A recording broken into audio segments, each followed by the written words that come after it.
আসসালামু আলাইকুম।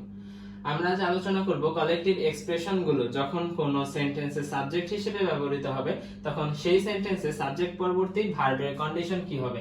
আমরা সবসময় মনে রাখবো সেন্টেন্সে কালেক্টিভ এক্সপ্রেশন গুলো সাবজেক্ট হিসেবে ব্যবহৃত হলে ভার্বের সবসময় সিঙ্গুলার ফর্ম ইউজ করতে হবে। এখানে কতগুলো কালেক্টিভ এক্সপ্রেশনস রয়েছে।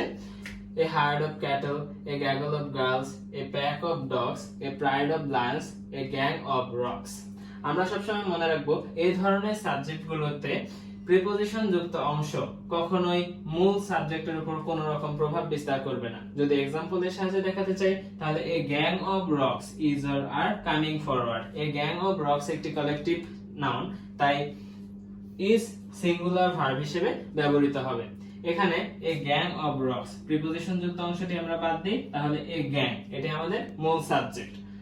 ঠিক একই ভাবে যদি আমি 3 এবং 5 নিই তাহলে there are a few numbers বা there are two numbers, কিন্তু আমি যদি এই দুটির যোগফল 8 তাহলে it's a number।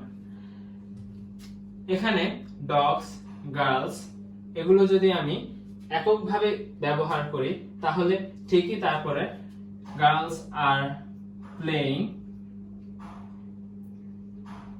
সেন্টেন্সটি এমন রূপ ধারণ করবে।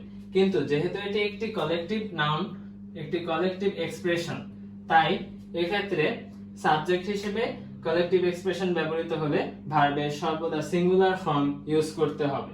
কারণ এখানে a pack of dogs, dogs এর pack, lions, a pride of lions অর্থাৎ lions এর pride, a gang of rocks অর্থাৎ দুর্বৃত্তদের পুরো গ্যাংটিকে ইন্ডিকেট করছে।